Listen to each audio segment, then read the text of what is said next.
ভাই খুশি এখন তুই সত্যি বলতে এই আমি সাংবাদিক আপনাদের মুখে শুনতেছি, এখন কিন্তু অফিসিয়াল ভাবে আমাকে এখন তুই জানায় নাই। না ভাই, কিন্তু অফিসিয়ালি প্রেস কনফারেন্সে বলছে তো। বলেছে হয়েছে, আলহামদুলিল্লাহ খুশি। খুশি না অবশ্যই কেন, কারণ আমি যখন যে কোনো মানুষের যখন ইন্টারন্যাশনাল খেলায় প্রথম খেলতে যায় তার কিন্তু একটা হিস্ট্রি থাকে, তার অনেক খুশি থাকে। বাট এটা আমার মনে হয় একটা খুশি যে বাংলাদেশে আমি এত বছর পরে এই আমাকে কল করেছে। যখন ভাই প্রথম, মানে আমি দুটো প্রশ্ন করি ভাই, আপনি অনেক ব্যস্ত মনে হয় তারপরেও, যখন ভাই প্রথম শুনলেন আসলে কেমন লাগলো, মানে ব্যাপারটা যে আপনি তো। আলহামদুলিল্লাহ ভালো। আপনার আগে দুজন ফোন দিছে, যেমন সময় টিভি ফোন দিল, কথা বললাম, ওরাই বললো যে ভাই যে আমরা এখন ইয়েতে আসলাম, আপনার ডিক্লেয়ার করলো 1 বছরের জন্য নেক্সট ওয়ার্ল্ড কাপ পর্যন্ত।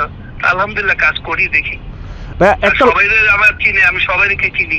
হ্যাঁ ভাইয়া, একটা লাস্ট প্রশ্ন আর কি, যে আপনাকে যদি বলা যায় একটা লক্ষ্যের কথা 1 বছরে আপনি পরিবর্তন করতে চান, তাহলে এটা কি হতে পারে? এটা ভাই হবে না, এটা তো আমি তো ম্যাজিক না, আমি ওদের সাথে মিশতে আমার এই সময়টা লাগবে। ওদের ভিতরে কি আছে না আছে, আমার ভিতরে কি আছে না আছে, এই গুণটা তো দেখতে হবে। মোহাম্মদ রফিক বললেন, আমি কোনো জাদুকর নই। হ্যাঁ, মোহাম্মদ রফিক ঠিকই কোনো জাদুকর নন, তবে তিনি যখন বোলিং করতেন তখন বাংলাদেশ স্বপ্ন দেখত, যে স্বপ্নটা খেলোয়াড় পরবর্তী জীবনে বারবার মানুষের মনে প্রশ্ন জাগিয়েছে। রফিককে কেন বাংলাদেশের কোচিং প্যানেলে নিয়োগ দেওয়া হয় না, কিংবা রফিককে কেন কাজে লাগানো হয় না, বারবার রফিককেও এই প্রশ্ন জিজ্ঞেস করা হয়েছে। সবশেষ 26শে মার্চ স্বাধীনতা দিবসে একই প্রশ্ন করা হয়েছিল এই কিংবদন্তিকে। তিনি উত্তর দিয়েছিলেন, আমি সবসময় রেডি। সেই মোহাম্মদ রফিক অবশেষে বাংলাদেশ দলের সাথে, বাংলাদেশের ক্রিকেটারদের সাথে কাজ করার সুযোগ পাচ্ছেন। স্পেশালিস্ট স্পিন বোলিং কোচ হিসাবে মোহাম্মদ রফিককে নিয়োগ দিয়েছে বিসিবি, যেটা অনেক বড় একটা খবর, অনেক বড় একটা পাওয়া।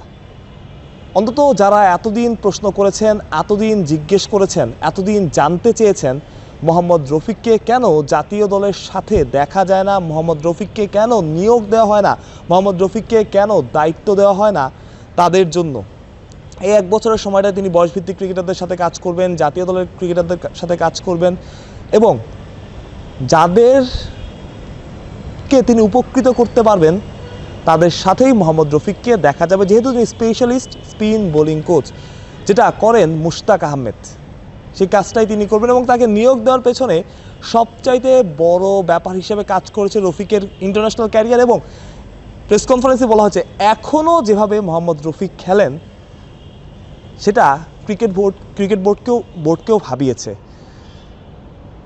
সবচেয়ে গুরুত্বপূর্ণ ব্যাপার যেটা, রফিক বাংলাদেশের ক্রিকেটার, অনেক লড়াই করে উঠে এসেছেন এবং বাংলাদেশের কালচার, বাংলাদেশের ক্রিকেটারদের মনোভাব সব কিছু তিনি খুব ভালোভাবেই জানেন।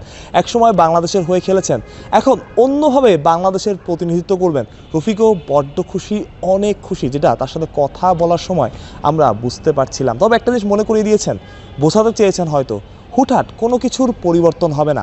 আমরাও হুটহাট পরিবর্তন চাই না। 1 বছর খুব লম্বা সময় না হলেও অনেকটা সময়।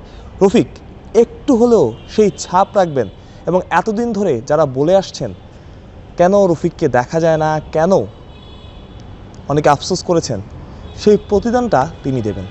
মিরপুর থেকে মাহফুজ প্রত্যয়, বিডি ক্রিক টাইম।